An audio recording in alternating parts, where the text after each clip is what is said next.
Hey guys, welcome back to my new another blog. আগের ব্লগটাতে আমি দেখিয়েছিলাম আমার ফার্স্ট ব্রাইডকে রেডি করছিলাম, আর এটা ছিল আমার সেকেন্ড ব্রাইড, যেটা আমার সালোনেই চলে এসেছিলো। আর থার্ড ব্রাইড ছিল আমার লোকেশন ছিল শ্রীরামপুর, সেই ভিডিওটাও তোমাদের সাথে শেয়ার করব।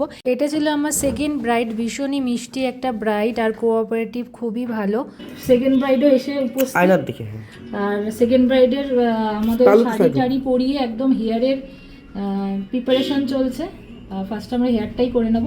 তো সেকেন্ড ব্রাইডকে জিজ্ঞেস করব যে আজকে ওর স্পেশাল ডে, আজকে ব্রাইডও বিয়ে, পরের দিন ওর রিসেপশনও আছে, সেদিনকারও আমি ওকে সাজাবো। তো আজকে জিজ্ঞেস করবো কীরকম লুক চাইছো, যদি একটু বলো। আমি একটু ব্রাইট লুক চাই একটা। আচ্ছা, যেখানে আমাকে একটু সেলিব্রিটি অবশ্যই আজকে তুমি সেলিব্রিটি, মানে তোমাকে সবাই আজকে দেখবে। আমি একটু সেলিব্রিটি লুক চাই, ব্যাস। একটু ব্রাইট লাগবে, দেখতে আমাকে খুব ভালো লাগবে। ঠিক আছে, আচ্ছা ঠিক আছে, চলো তোমরা ব্লগটা কন্টিনিউ দেখো যে আমি ওকে কিভাবে রেডি করি। তো ওর পুরো হেয়ারটা কমপ্লিট করে দেন আমি ওর মেকআপটা শুরু করেছিলাম, কারণ সময়টাও একটু কম ছিল আর হেয়ারটা করতে একটু বেশি সময় চলে যায়। তো ওই ক্ষেত্রে আমি হেয়ারটাই একটু তাড়াতাড়ি আগে করার চেষ্টা করি। তো হেয়ারটা পুরো কমপ্লিট করে ওরা আমি আই মেকআপ করে নিচ্ছিলাম, দেখতেই পাচ্ছ।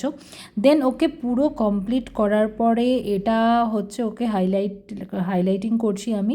ওকে দেখতে এতটা ভালো লাগছিলো কি বলবো, পুরো খুব মিষ্টি লাগছিলো দেখতে। ওর ফটো ভিডিওগুলো আমি আগে শেয়ার করে ফেলেছি তোমাদের সাথে প্রোফাইলে, সেটা তোমরা যারা যারা আমার প্রোফাইলে আছো, তোমরা যারা আমাকে ভালোবাসো, আমার প্রোফাইলে আছো, দেখছো, তারা দেখবে হয়তো ওর ফটো ভিডিও কিছু শেয়ার করেছি, বাট ব্লগটা কিন্তু এতদিন আমি তোমাদের সাথে দেখাতে পারিনি।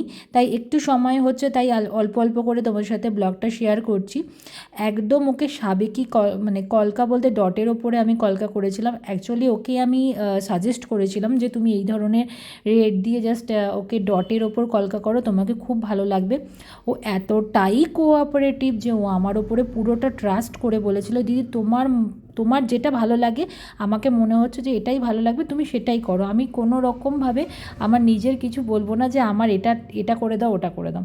তো যাই হোক, ও যেসব অর্নামেন্টসগুলো যে চুজ করেছিল না, তো সেগুলো একদম খুবই সুন্দর, মানে একদম যেগুলো ওর সাথে যায়, তো সেই রকমভাবেই ও এই অর্নামেন্টসগুলো মানে চুজ করেছিল। খুবই ভালো অর্নামেন্টসগুলো ছিল, খুব ভালো লাগছিল ওকে দেখতে। ফুল লুকটা যখন কমপ্লিট হয়ে গেছিলো, কমপ্লিট হওয়ার পর ওর থেকে আমি রিভিউ নিয়েছিলাম। সেই রিভিউটা তোমাদের সাথে আবারও শেয়ার করতে পারলাম না।